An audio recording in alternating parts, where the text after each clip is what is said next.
What is up, everybody? My name is Raymond Summerlin. This is the Sharp Angles podcast. We are in the throes, the heart, the meat of NFL draft season, just a couple weeks away now from the draft. I actually don't even know how far we are from the draft because time at this part of the year is an illusion. But I know the draft is coming up soon, and that means we need to talk to the one, the only Mr. Ryan McCrystal. How you doing, Ryan? I'm doing great. This is my favorite time of year.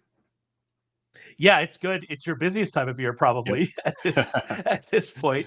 But there's a ton going on. Did you at least take some time out of your day? We're recording this on Monday afternoon. Did you take some time out of your day to watch the eclipse? That was the only thing on the news for the past like 3 days. Did you take some time? Were you able to see it in your area? I did not. I was the last time around in Portland, Oregon. We had pretty close to 100% there. So I got a good view of it there. I felt like I saw enough of it. So I live right in the zone, and I thought I was just gonna have to go on my back porch and have a seat and watch the show. And then it is the most overcast day I think I've ever seen in Central Texas. There's literally just you go to my Twitter and check the picture. It's literally just a blanket of clouds. And so all I did was watch clouds get darker and then suddenly get lighter again. And that was my eclipse experience. I will tell you that my dog did not like it. She was not a fan. She was sitting out there with me, and then it started to get dark, and she went through the doggy door back inside. She's like, "You fend for yourself, old man. I'm not dealing with this." So yeah. So I guess the eclipse happened. NASA tells us that it happened, but do we believe NASA, Ryan? Do we? I don't know. We'll see. I didn't see it with my own two eyes, so I don't know. We'll have to see. Um, I want to exclusively have a eclipse podcast. Does that work for you, producer Matt? Does that work for you? Everybody good? We're doing an eclipse only podcast. We're going to talk about the big board. Actually, we're talking about Ryan's big board, his top 50 players for the NFL draft. A ton of great information in there. It's over at sharpfootballanalysis.com. You should go and read it. There's a lot of other stuff over there at Sharp Football Analysis. We have, if you're interested in rookies, Rich Rebar has his pre-draft rookie rankings for Dynasty. We have Best Ball fantasy football rankings, our confidence rankings with Todd. We have team needs series that's going up right now. Rich is writing up the offense. I'm writing up the defense for every single team, going through their entire roster. All of that is over at sharpfootballanalysis.com. Go and check it out. In addition to that, we have a lot of podcasts coming up this month. We have our Dynasty Rookie Series, again, with Rich. Ryan was on that last week, talking about the quarterbacks. Excellent episode. I'd recommend you go and watch it. Draft preview, draft props, team needs, all sorts of stuff showing up the podcast. So make sure you subscribe to the podcast, subscribe to the YouTube channel, and you'll get to catch all of that.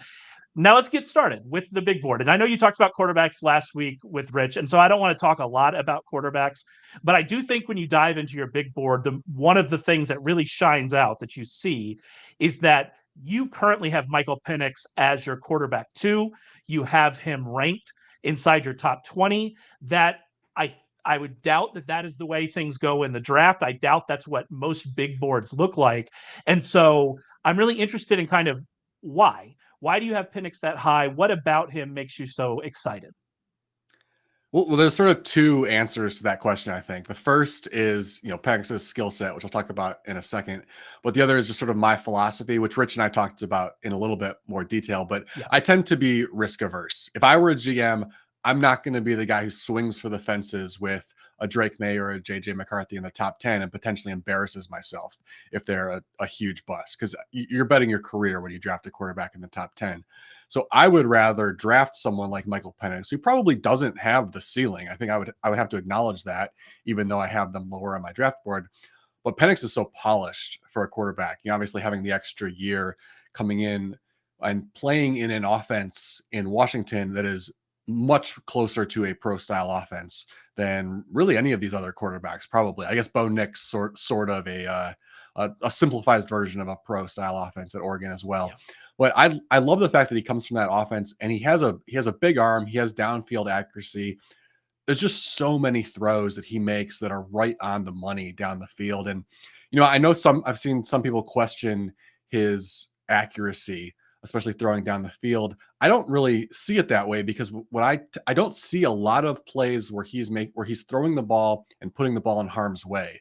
when he's throwing downfield. A lot of his misses, I feel like he's trying to put the ball in a spot where only his receiver is going to get it. And so some of them are misses because he's a little bit off, but he's not putting the ball in harm's way. So even though some of his accuracy numbers are not quite in the elite range, watching those types of throws, I think he still fits the profile of a quarterback you want, especially if you can surround him with the type of talent that he had at Washington. I think you're going to have someone who succeeds right away. So if he were, let's say Minnesota fails to draft a quarterback and they end up deciding to either take him at 11, or maybe taking him with their second first round pick at 23, and he comes in and he gets to throw to Justin Jefferson and Jordan Addison right away, he's the rookie of the year favorite right out of the gate. I mean, he's going to have success right out of the gate with those types of players. Now, he might not end up being the best quarterback in the class because a lot of these other guys do have ceilings, but I just don't know which one of them is going to pan out. And so that's why I feel like I would rather have someone like Penix, who just feels like a much safer player when you look at the total package that he brings to the table and how polished he is. I also like your point about the rookie contract and how important rookie contracts are.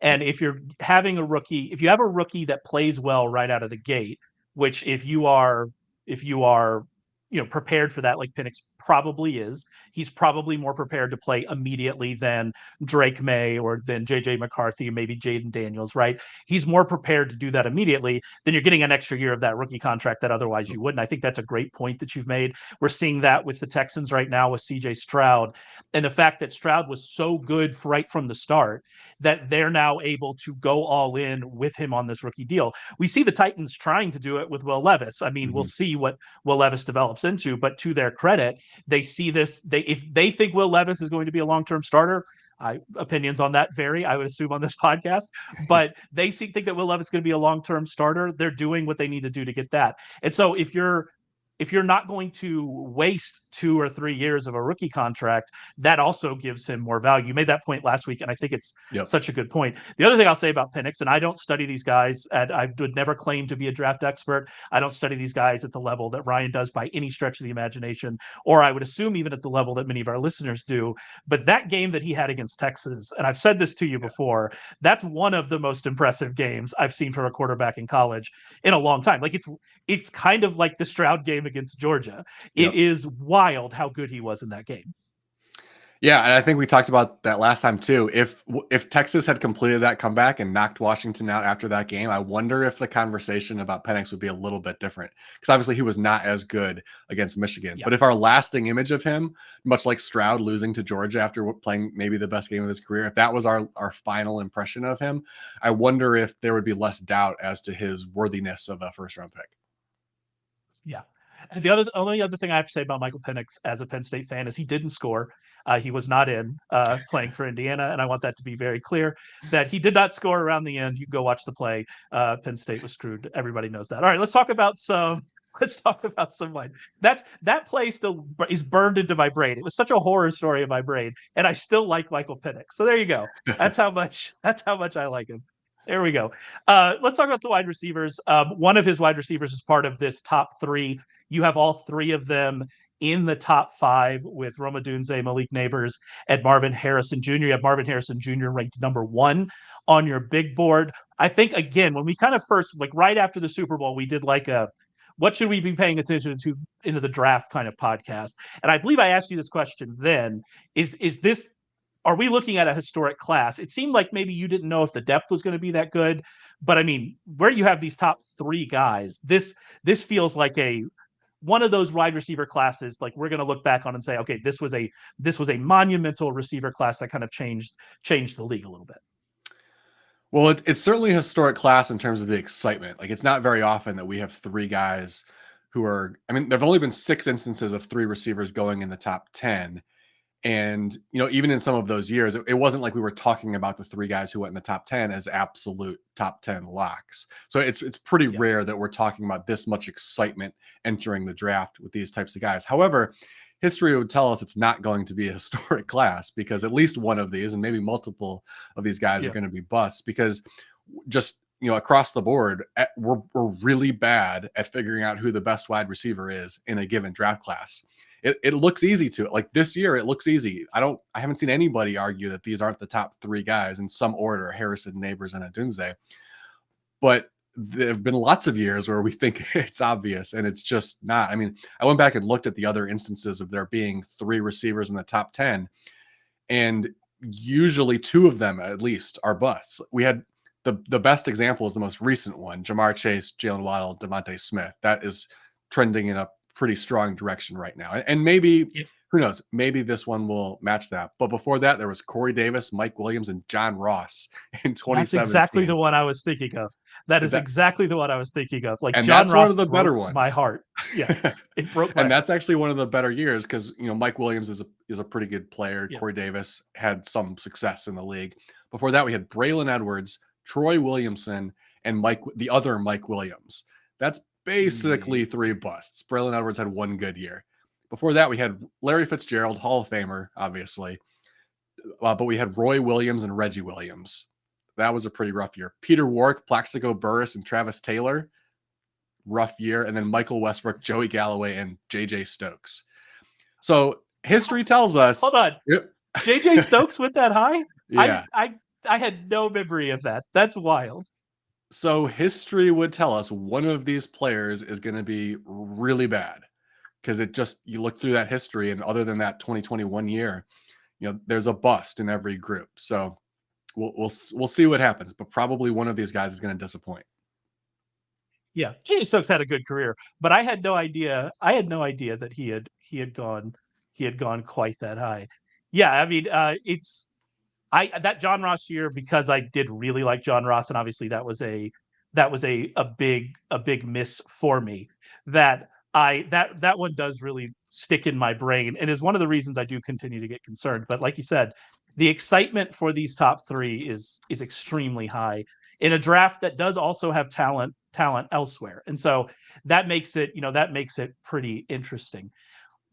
I wanted to make mention real quick, as we're talking about these wide receivers, that Rich has written up all of these wide receivers for fantasy. If you play Dynasty, you have Dynasty Rookie Draft coming up. Rich Rebar has written up all of these receivers for Dynasty. It's part of our draft kit. Go and check that out and see what he thinks about all these guys. He's also high on these top 3. It seems like he's also high on a lot of the depth, and so hopefully we're going to end up with a good receiver class. There are lots of teams that need receivers, and it'd be good to end up with a pretty good one. One of the more interesting things here with your receivers is that your next guy after those top 3 is Roman Wilson out of Michigan, which, again, that is certainly an opinion that differs from, I would say, the consensus. I don't think we see Roman Wilson mocked that high at all, really, by anybody. And so that is a step out for you. What particularly about him kind of separates him from, Brian Thomas or somebody like that generally is more in that second tier? Yeah, well, this is sort of similar to the JJ McCarthy conversation that Rich and I had last week, in that I think that the perception of him is kind of skewed by the fact that he played in that Michigan offense, which was all about ball control, the run game, and defense. So he didn't really get to see a ton of him showcasing his skill set. But I just love the balanced skill set that he brings to the table. He's got great hands. He can stretch the field with his speed. I believe he ran a 4.39 in the 40. So he's got that long speed. He's really productive after the catch. He can kind of do a little bit of everything. He's not the biggest receiver. He's only 5'11". But we do see him win down the field because he has that speed. So I think that he's a pretty well-rounded prospect. I like looking at advanced stats a lot with receivers because I love the route adjusted stats that you can look at. And, with all these route adjusted stats, basically you look at, catch rate or yards after the catch based on each route. Because obviously your catch rate and your yards after the catch on a screen pass, for example, are going to be very high.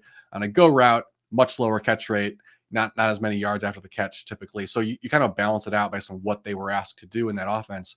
And he rates well above average in catch rate, 11.4% catch rate above expected. Rome Udunze, for example, 11.8% catch rate above expected. And if we look at their explosive routes, the routes that produce 10 or more, or the routes that produce 20 or more yards per reception on average, like go routes, post, corner, etc., Wilson's catch rate above expected on those, 24%. Again, it compares really well to Rome Odunze, 27%. Now, those are different types of players, but we see them succeeding in the same ways. So the fact that you have someone like Wilson, who has the speed, has the agility, who can produce on those shorter routes after the catch, but can also stretch the field and produce down the field, similar to a bigger, more traditional downfield receiver like Udunze. I just love that balanced skill set. I think if you put him in an offense where he's asked to showcase that a little bit more, we might view him as a consensus first round pick. But, like McCarthy, there's a little bit of an unknown because he wasn't asked to do it on the biggest stage very often. But I don't quite have him in that category of those top three, but I have him as I really have him in alone in the next tier. I think there's a little bit of a gap where he's sort of that fourth guy pretty easily for me. And I mean, I assume you're pretty sure he's going to end up on day 2, right? And so that, from your perspective, that's going to represent a lot of value. It reminds me of, there's very often receivers that I really like that end up on day 2. Not that I'm identifying every Puka Nacua, although we did like Puka Nacua last year. Hey, look at us. We're not doing too bad. But these day 2 wide receivers oftentimes become really big values in dynasty rookie drafts and dynasty drafts. I think a lot about Michael Thomas, who is a player that I have on pretty much every dynasty team, because I liked him so much more. I was confused why he wasn't, like, every time I watch the play, I go, why is this guy not a first, like, why isn't he just one of the top wide receivers in that class? And I ended up getting him, and I think it ended up being the mid to late first round in dynasty rookie drafts. It seems to me like you think Roman Wilson could be that kind of player that we should be targeting in that range in dynasty rookie, depending on where he goes. Hopefully not to the Chargers, because then we could have a similar problem as we had at Michigan. But wherever he goes, that could offer quite a bit of dynasty value. Is that kind of would you say that's a fair kind of takeaway here? Yeah, absolutely. I mean, landing spot is obviously huge. He could go to a spot that's a little more concerning, like the Chargers or the Panthers at the very top of the second round, where you might have a little more doubt. But, you mentioned Michael Thomas, and, maybe the Saints snatch him up in the second round. And because the fact that he's a little bit more balanced, the fact that he can produce after the catch would be a really good compliment to Chris Olave, who's not really that after catch type of receiver. He's more of a pure deep down the field receiver. So that would be a really good fit for him too, where he could potentially produce right away. Yeah, absolutely. That would be amazing. That top 3, their receiving core, just as a tangent here, because we're doing the team needs series, their receiving core is so interesting to me because, like, I like Chris Olave. I like Rashid Shaheed. Like, every time he gets the ball, he does well with it. And yet it just hasn't really worked. And you wonder, well, is that a quarterback issue, or do they need help? It's a really interesting situation there with the Saints, who are in a difficult spot now that Kirk Cousins is in Atlanta, because that Atlanta team, I think, is going to be pretty good. Moving on to tight end, one of the bigger names actually in this draft is Brock Bowers, based on where he played at Georgia, based on, if you're just even a casual college football fan, how good he was for them, how big of a weapon he is for them. I've been reading mock drafts, and I think I've been a little bit surprised at where mock drafters have him going. I think that probably a more normie draft person like me would be surprised by where you find him in your top 50, which is at 28th. Seems to be a little lower than consensus. What exactly are your concerns here with Brock Bowers? Well, I don't know that it would be fair to classify them as concerns, because, like you said, I still have him in my top 32, and in the right spot, the right team needs match up. I would be okay with drafting him higher than I have him in my top 32. But I think a little bit too much has been made of his athleticism relative to his position, because if you're using him more as a wide receiver, you want his athleticism to be more like a wide receiver, right? So shouldn't we be comparing his athleticism a little bit more to other slot receivers? And if you do that, he's not special. Like, Georgia used him a lot on screen passes, and he produced. He is, relative to tight ends, a spectacular screen receiver. But relative to someone like, I don't know, Xavier Worthy, he's not a very good receiver in the screen game, because Xavier really is incredibly explosive. And so if you want to add someone to your screen game, well, just draft Xavier Worthy. He's going to be a lot better for that. Yeah. So I think a little bit too much has been made, because of his athleticism stands out when that tight end is written next to his name. But most of what he does is not really being a tight end. And when you ask him to do tight end things, and as an inline blocker, he's below average. And so one of the reasons I have him a little bit lower is sort of that reason. Like if you're asking him to be a tight end, which certain teams around the league would if they drafted him, and I think they're not going to draft him because he's not going to be good at those types of things. And so if you're drafting him for other reasons, you got to compare him to more similar players, which are more of like bigger slot receivers. And I just don't think I think he's good, but I don't think he's special if we're comparing him to those types of players, which is why I think more in that late first round range is probably where his value actually should be, because you're getting a good player who's going to come in to produce. But if he's a big slot receiver, if that's his primary role in your offense, that's just not a special player. And it's not a difference maker. It's not something that takes a bad team and makes them better. It's something that can take a good team that's just missing a piece and make you better. But it's not someone who changes your franchise. And so I don't see a top 10 player for that reason. And I want to make sure I'm right about this. And so we don't have testing numbers on him. Right? Didn't he was forced to miss Georgia's pro day and he skipped it at the combine. Am I right about that? Yeah, because of the injury that he's recovering from. Yeah. Yeah. And so, you're also trying to judge, which you get to trouble. Like there are sometimes you watch a player, Xavier Worthy, and you know that Xavier Worthy is fast. Like there's no questions about it. That guy is fast. He did not, the record aside, it wasn't shocking to see him run very well. But a lot of times in more of this like mid-tier range, and I especially see this with running backs a lot. I actually did very well betting on combine over-unders on 40s because this happens. I took a lot of overs because this happens a lot with running backs, is that people have a very hard time accurately judging speed and accurately judging athleticism. And so without even those numbers, then you're really taking more of a leap of faith that this guy is actually that special. That said, if you look at the numbers and like you're right, how he produced on screens and how he was, essentially the fulcrum of that offense, right? Yeah. You look at that and you think, okay, this is a player that at least has been the number one weapon and has been able to support a good offense. And so, yeah, you're kind of like go either way, but are we going to end up in a situation like we are with Kyle Pitts right now, where this far into his career, the coaching situation for him wasn't great. The way they used him wasn't great. They were trying to force almost exclusively downfield throws to Pitts, and they weren't giving him a lot of, kind of easier catches and things like that. Are we going to get into that kind of situation with him? So it's kind of a difficult thing when you don't, really have like a steadfast idea of where this guy's going to play. But then again, both you and our other mock drafter, Brendan Donahue, have him going number 10 to the Jets. So there you go. You still both have him in the top 10. Still have him in the top 10, although I would say that the Jets, because of the reason they're in the top 10 is because of the Aaron Rodgers injury, right? So they're more, their philosophy entering the draft is a little bit more like that late first round type of team. And so that's why most teams in the top 10, I don't think should be considering him. I would actually be okay with the Jets considering him because they want someone to come in and contribute right away. Yeah. And then we were actually talking before this. You mentioned also maybe the Bears. They do have Cole Kmet. They have Gerald Everett. But if like Udunze is not there for whatever reason, the number 3 wide receiver is not there for whatever reason, and they want to help pass catcher for Caleb Williams, that's another option because the Bears, you can go look at their roster breakdown that Rich and I did. The Bears roster is way better than you think it is for where they are drafting. And so they're another team. By the way, they're a team that could be in the Texans situation next year. And that if Caleb Williams comes in, we assume it's Caleb Williams. I know it could be someone else. If Caleb Williams comes in and is ready to produce right now, Caleb Williams is going to be able to have them competitive throughout the course of his rookie contract. They have the roster to be competitive next season with better quarterback play. And so maybe that's an option as well. So yeah, there's some options there for him to not even fall out of the top 10. I do want to remind you, I mentioned this at the top. We have a bunch of podcasts about the draft coming up. Make sure you go into YouTube, search Sharp Football in YouTube. You'll find our channel.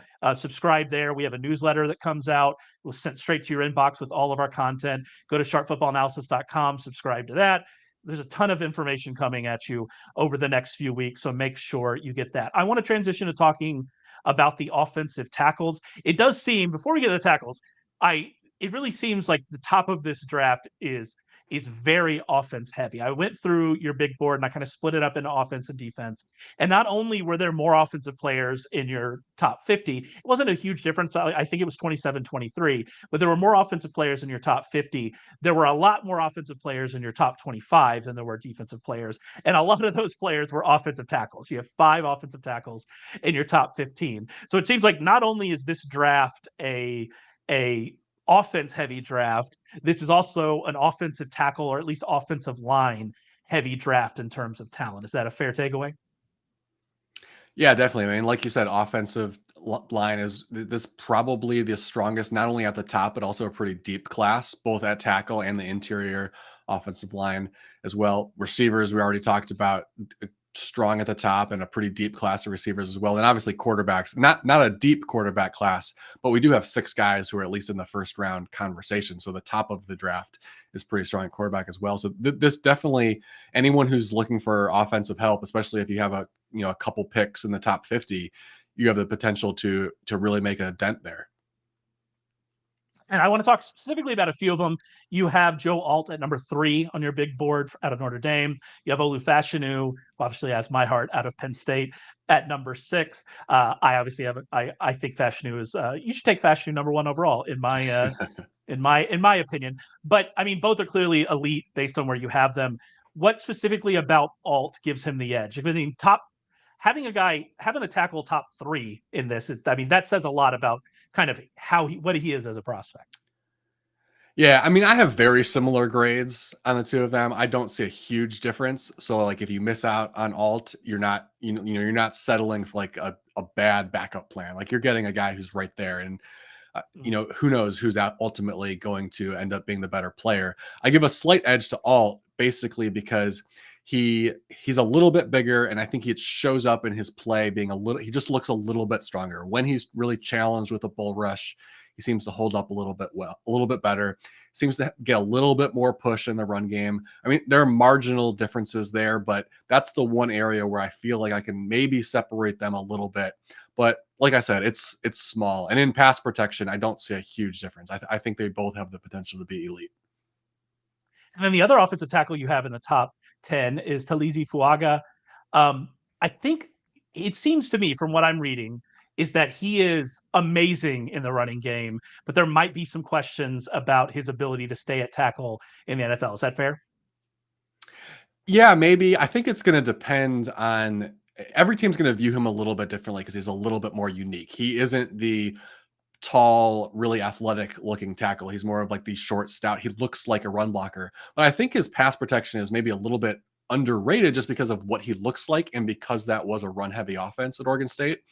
But the thing about that offense, even though it was very run oriented and he definitely refined his skills in that area, their passing game, although it's not a huge part of the offense, was relatively a pro style system.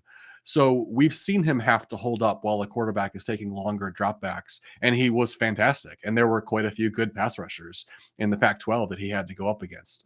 So I think he's probably going to stick at tackle, partially because I know not every team is going to view him that way, but if you're drafting him in the top 15, you're almost certainly drafting him because you're okay with that type of player being one of your tackles. So I think he does ultimately end up staying there. And there's plenty of teams that are interested in that type of player. I mean, I just on Twitter recently posted a Steelers mock draft where I suggested they trade up a few picks to try to get him because he would be a perfect Steelers right tackle. Yeah, and I mean that right tackle position is really set up for that anyway. And I know it's different now in today's NFL. We have people, you have left ends rushing off the side, so it's a bit of a different thing given the way that it's set up. But yeah, that right tackle position. Although I mean, I think about Zach Martin, right, where we thought that they drafted him pretty high. We go, well, they're eventually going to end up a tackle, and that didn't happen. So it'll be interesting to kind of see what people think of him. The most interesting tackle you have in this group as part of these 5 offensive tackles to me is Amarius Mims out of Georgia. And it's because when I dug into kind of like his background, just background information on him, I saw he has fewer than 400 career pass protection snaps. But every mock draft I see, every big board I see has him really high, which suggests to me that the ceiling for this guy must be just unbelievable. Must be like best tackle in the league kind of ceiling is what we're looking at with him. Yeah, I mean, he just has such rare athleticism for his size. He's 6'8", 340 pounds, and yet he moves like a Wow. guy who's significantly smaller than that. One of the reasons why I personally have him ranked pretty high is because I tend to favor these really big, long tackles as long as they have at least decent athleticism, and his athleticism is better than that. I mean, he is a pretty good athlete, even without factoring in the size that he's playing at. Just last year, I had DeJuan Jones coming out of Ohio State, 18th overall on my big board, which is way above consensus. Actually, surprisingly fell to the 4th round.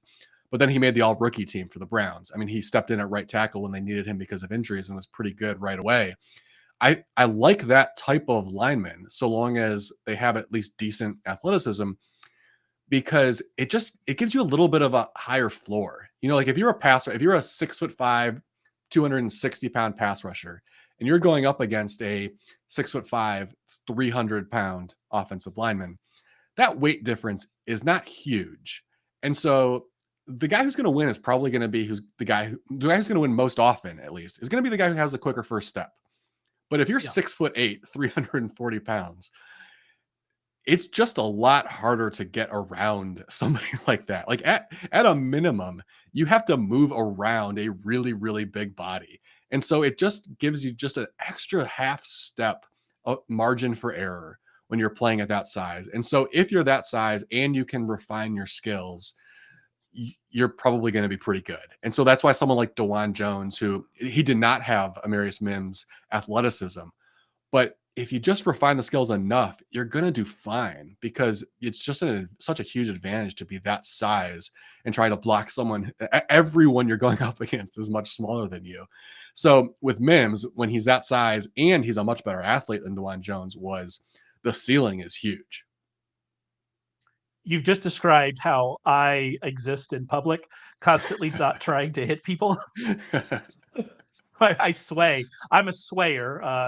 I have ADHD. That should be shocking to anybody that's ever heard me talk, and including on this current tangent that we're in here. But as it turns out, when you're bigger than everybody, even if you're just swaying and you accidentally hit people, they go flying. And it's my wife gets so mad at me about the space that I take up in a grocery aisle, for instance. So can confirm your theory about larger people. And I am trying to get better. I apologize to whomever I've hurt in the line at the grocery store. I apologize immensely. Switching over to defense, there are some defenders you have pretty high. You interestingly have this like trio of edge rushers at the tail end of your top 10 at 7, 8, and 9. One of the names that's really interesting to me, it's actually the name you have first, is Leatu Latu, which I'm pretty sure I said that correctly, who you have him as the number 1 edge for you. You have a number 7 prospect overall. He's not really mocked that high. You don't even have him mocked that high, if I'm remembering correctly. Yep. I know he has an interesting medical history. Is that really the only concern for you? And is that the only concern for NFL teams, or is there something else going on? I think that's the primary concern. He had a neck injury while he was at Washington, missed 2 full seasons, and Washington doctors refused to clear him to come back to play. And that's why he ended up transferring to UCLA, because their doctors were willing to clear him to play. Played 2 seasons there, was absolutely dominant and stayed healthy. We haven't really heard too much conversation. I thought maybe coming out of the combine, we would hear something about, if some teams were considering removing him from boards and whatnot. We haven't heard that yet. Sometimes that information leaks out a little bit closer to the draft after he's taken some individual visits and gotten to see the team doctors at some of these team facilities. So that could still happen. It's something that we'll have to, keep an eye on. But at least for me, with someone like this in the draft, where it's not like someone's had multiple ACL injuries like Michael Penix, where we can kind of factor that in, right? Like we know that you're at more risk. This is a very different type of injury. And so I just feel like I have no ability to factor that in. So I just have to set that aside. And even if I were a GM, I think the way I would handle this was I would evaluate him as a player. I would rank him. And then I would say to the team doctors, is he on our board or not? Because it seems like it's that type of injury where he's on your board and you rank him purely based on talent, or he's just not on your board because you think it's a career-ending injury. So I'm not factoring in the injury at all. So he stands out. Although I only have 1 spot ahead of Dallas Turner, it's a pretty easy decision for me to put him ahead of Dallas Turner because he's just so much more polished. I mean, I think Letu is going to come into the league and succeed right away because it's pretty rare that someone enters the league as refined in terms of his technique. A lot of times guys get drafted like Dallas Turner get drafted very early on because they are just athletic freaks. And you sort of see that they can win with speed right away and you'll develop the rest of it as you go. Letu comes in, maybe not quite the athletic freak that Turner is, but a very good athlete and also just such a refined skill set. He seems to have a plan for everything, a counter move for everything. And so I think, assuming he lands in a situation where he's going to get on the field right away, defensive rookie of the year is, very much in play for him. That's interesting. Yeah. We'll get those odds. We normally get those odds. I normally have an article up on the site pretty soon after the draft. And so, yeah, that would be really interesting to see kind of where he's going to end up in that. Where he actually goes in the draft will probably have some say in that as well. You mentioned Dallas Turner. Turner is routinely mocked as the first defender off the board. I believe he is your first defender off the board in your most recent mock draft. He's currently minus 195 to be that. Is there any value there? Are there any other options when we're looking at this first defender? How about like maybe if we could find something about first defender, not even in the top 10, is there anything interesting to do with the defense here? I mean, we're still a few weeks away from the draft, so I would say don't bet on anybody who's the favorite to be at the first spot in the position. Because at this point, we're still just guessing. Like there's not really hard information coming out of the teams because the teams haven't even finalized their draft boards yet. In most cases, even other members of the front office may not know exactly what the GM is thinking because they're trying to keep that information in-house as much as possible. And it's really not until the week before the draft when teams really start having meetings with everybody involved, setting the boards. And once those meetings starts happening, that's when actual good information actually starts leaking out. So anyone who's a relatively heavy favorite like that to be first off the board right now, that's a bad bet. If you want to bet that, bet on Letu or Verse or Quinion Mitchell, a cornerback like that could be the first defensive player off the board because there's a little bit of value there at a higher number. What if I just as I was asking you that question, it occurred to me, I don't know if this would even be a prop that would be available. Draft props, they change so much from year to year, what even is available to us. And so it's difficult to predict ahead of time. But could we go the first 10 picks all being offense? Is that within the realm? I would say I think we would need trades for that to happen. Probably. Because I don't see Atlanta at 8 going offense. They're the team that would probably have to take a trade, which they could if there's a quarterback. Let's say JJ McCarthy slides and he's still on the board. At that point, someone's probably moving up for him because there's multiple teams. Vikings, Broncos, Raiders at 11, 12, 13 all need a quarterback. So if McCarthy slides outside of the top 6, someone's probably moving up for him because he would definitely land with one of those teams at that point. So I guess that would be the scenario where maybe it happens. But as long as Atlanta's there, probably not. And then there's other teams, who knows what the Chargers are going to do. We're all kind of assuming it's like receiver or offensive line, but that's a brand new regime there. Who knows?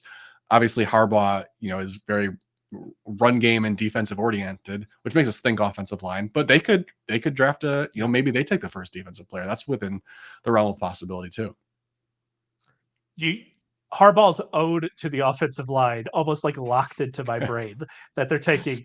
Maybe they trade down. That I would say alt or trade down would be my bets. Producer Matt here says Dallas Turner minus 170 drafted inside the top 10, plus 150 to be drafted number 8 overall, which that maybe is interesting because, like you said, if we're looking at this top 10 and who's going to take a defensive player first, Atlanta really sticks out. Their offense, looks great, but you look at their defense, they've got a lot of holes to fill. And so that's maybe that's interesting there at plus 150 if you really want to get on that. Yeah, that's definitely a better value because there's a very good chance they're the first team to take a defensive player. So if Dallas Turner is the bet you want to make, just bet the Turner to Atlanta bet instead. Finish it up here with the cornerbacks. There are lots of cornerbacks that I see in your top 25, top 50. It seems like it's a good year for that position as well as we go through. I think there are a pair of Alabama guys that I find very interesting here with Terrion Arnold and Kool-Aid McKinstry. You have them right next to each other. That's interesting to me because just based on what I'm reading, it seems like they're kind of different corners, even though they're coming from the same school. It seems like they have pretty different and distinct styles from each other. Yeah, definitely. I mean, McKinstry, he's like a little more physical, more of a technically sound player. You're less likely to force him into a mistake. But then the upside isn't quite as high. I don't think he's quite the athlete that Arnold is, probably not as good in man coverage as Arnold is. Arnold is definitely much better at playing the ball, which is a big plus. Any defensive coordinator that really preaches turnovers and wants that type of player is almost certainly going to prefer Arnold to McKinstry. So I think it just sort of comes down to like what style of play do you prefer? For me, as I'm setting a board, obviously I'm not setting a board based on like one defensive scheme. So it's easy for me to put them close together. They're probably not that close together on many team boards for that reason, because you're going to favor a certain style over the other.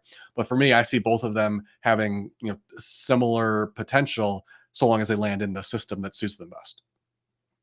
You mentioned Quinyon Mitchell, who, I mean, you look at the testing numbers, it seems like he has all the tools and the profile of a high-end corner. Is there anything we're really concerned about here with Mitchell?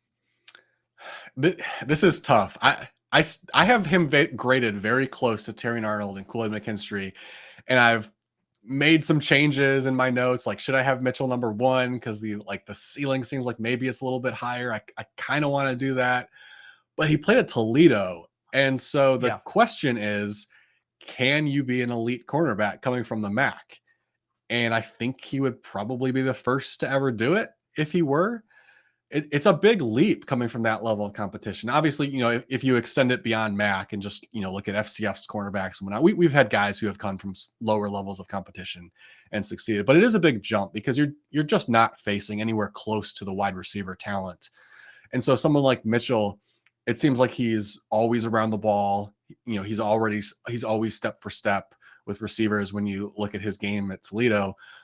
But can that translate? I just don't know. And like I said, like cornerbacks from the MAC, like there are no examples of guys doing it. Sean Murphy Bunting over the last, he's in the league right now and having some success, but he's probably the best cornerback to come from the MAC over the last 25 years or so. Even if you go beyond him, like TJ Carey, remember him out of Ohio, played for the Raiders and Colts. And it's not like he had a spectacular career, but he's really the only other guy to come out of the MAC. You're just not getting tested when you're playing against that level of competition. So it's pretty rare to see cornerbacks rise up from those lower level, because it just, the speed of the game, the speed of the game changes for everybody when you jump to the NFL, but it can change most dramatically for a quarterback, I think, when you're coming from those lower competitions and then suddenly you have to guard, Tyreek Hill or Justin Jefferson or whatnot. It just changes so fast. So that's the concern. I mean, there's nothing, I don't think you could have asked any more out of him at Toledo, but there is that doubt there that like, are these numbers and are these testing numbers going to translate when he takes that huge leap in competition? Yeah, I wonder, I think immediately when you say that, I think about Sauce Gardner coming out of Cincinnati when they were in the American, right? They were in the American whenever he was there. But obviously, I mean, they played in the playoff. And so they certainly was tested, but that was the first thing that came to mind when you started talking about that. Yeah, we certainly saw him tested against some bigger opponents. And the competition level from the American to the MAC, I mean, even that is a pretty good gap. There are plenty of good players that have come out of the American over the last 5 or 6 years. The MAC, I mean, and the MAC has even been downgraded from where it was, 15, 20 years ago. I mean, there was a period of time when the MAC was even producing some good quarterbacks. Ben Roethlisberger obviously came out of the MAC. Around this, other guys like Charlie Fry, had a cup of coffee as a starter in the league. Like they were producing some NFL players 20 years ago or so. They're just not really doing that anymore, especially at the skill position. So it just puts doubt. He answered all the questions he could, but there just is that little bit of doubt that we don't know how it's going to translate. Again, we're going on an ADHD tangent. Wasn't there a Ball State quarterback? I have this memory of a Ball State quarterback. Who was that? Nate Davis was their quarterback when I believe they went Yeah, undefeated with Brady Hoke. I don't know. I think he that's was a it. late round pick of the 49ers, maybe. I don't know if he ever started Yeah. any games in the league. There you go. I think that's who I have in my mind. I just have this. I don't have this vision of a Ball State quarterback in my. Yeah, I think they in went my brain 13 for and some 0 reason. around like 2007, 2008, something like that, with Nate Davis at quarterback. Man, the action. Still love the action. Yep. Still love it. Never gonna hate the action. Finally, I want to finish up here with Kamari Lassiter, who I don't see him consistently mocked into the first round. You don't have him mocked in the first round. You actually, I believe, have him going as the first pick, maybe of the Texans. You have him going somewhere. I've now forgotten. It's too late in the day for me to recall. But you don't have him going in the first round either. But you have him in your big board kind of on the fringe of the first round. Does that mean that you think, is he kind of one of those day two guys at corner that someone's going to end up getting a value because if he falls? What about him specifically makes you like him? I love the production. I mean, he had incredible ball skills at Georgia, not just converting interceptions, but consistently getting his hand on the ball. And that type of trait, I think, translates really well. Obviously, cornerback stats are just, they're so tricky, right? Because they can fluctuate so much from year to year, so much depending on competition and, the receivers you're going up against, the quarterbacks that you're even facing. But I mentioned route adjusted numbers earlier when we were talking about the receivers, and those are good stats for cornerbacks as well. Because, again, if you're a cornerback and you're covering a slant route, you're going to allow a pretty high catch percentage. But if you're covering a go route, those deeper routes down the field, you have a much higher percentage of a much greater opportunity to make plays on the ball. If we look at Lassiter's route adjusted numbers, they're pretty strong. He had a lot of catch rate, 39% below expected, and his ball hawk rate, 79% above expected. He did an exceptional job making plays on the ball. And that ball hawk route adjusted ball hawk rate seems to be a pretty good predictor of NFL success, especially as a guy who has played a decent amount of man coverage at Georgia. You see higher ball hawk rates from guys who are playing in zone because obviously you're facing the quarterback more often in zone coverage. So you're going to get your hands on the ball more. So when you got a guy like Lassiter who's played a decent amount of man coverage and he still is locating and playing the ball in that scheme, I think that translates really well. I think the only reason that he's not viewed as a first round lock is that his testing was not great. I believe he ran a 4.6 something, which is a red flag. I question that number because he certainly does not look like a slow cornerback on the field. But at the same time, if you run a 4.6, it means you're probably not a 4.3 guy. So he's not an elite speedster. So maybe he's the type of guy where you need help over the top anytime he's out there against a speedy receiver. So, he's not going to go in the range of a guy like Quinyon Mitchell, where at least athletically, he looks like a guy that you could maybe leave on an island. He's probably not that. But like we talked about, different teams want different types of traits. And so, these defensive coordinators, secondary coaches that really like guys who are playing the ball and creating turnovers, I think he's going to rate pretty highly on their boards and could sneak in to the back end of the first round. So we didn't even cover even half of the big board. There's so much information over there at Sharp Football Analysis. Make sure you go and check that out. We'll continue to update the big board as we get. I say we. Ryan will continue to update the big board as we get closer to the draft. He has mock drafts coming out. We have mock drafts from Brendan Donahue. We have a team need series, as I mentioned above. We have a ton going on over at Sharp Football Analysis. Go over there. Check that out. Make sure you check out the draft kit, the pre-draft rookie rankings from Rich Rebar. They're outstanding. Make sure you check those out if you play Dynasty Fantasy Football. And as I said before, there's a lot of podcasts coming as we get through the rest of this month, this massive draft month. So make sure you're subscribed to that and subscribe to the YouTube channel as well. And we'll be back to talk with you real soon.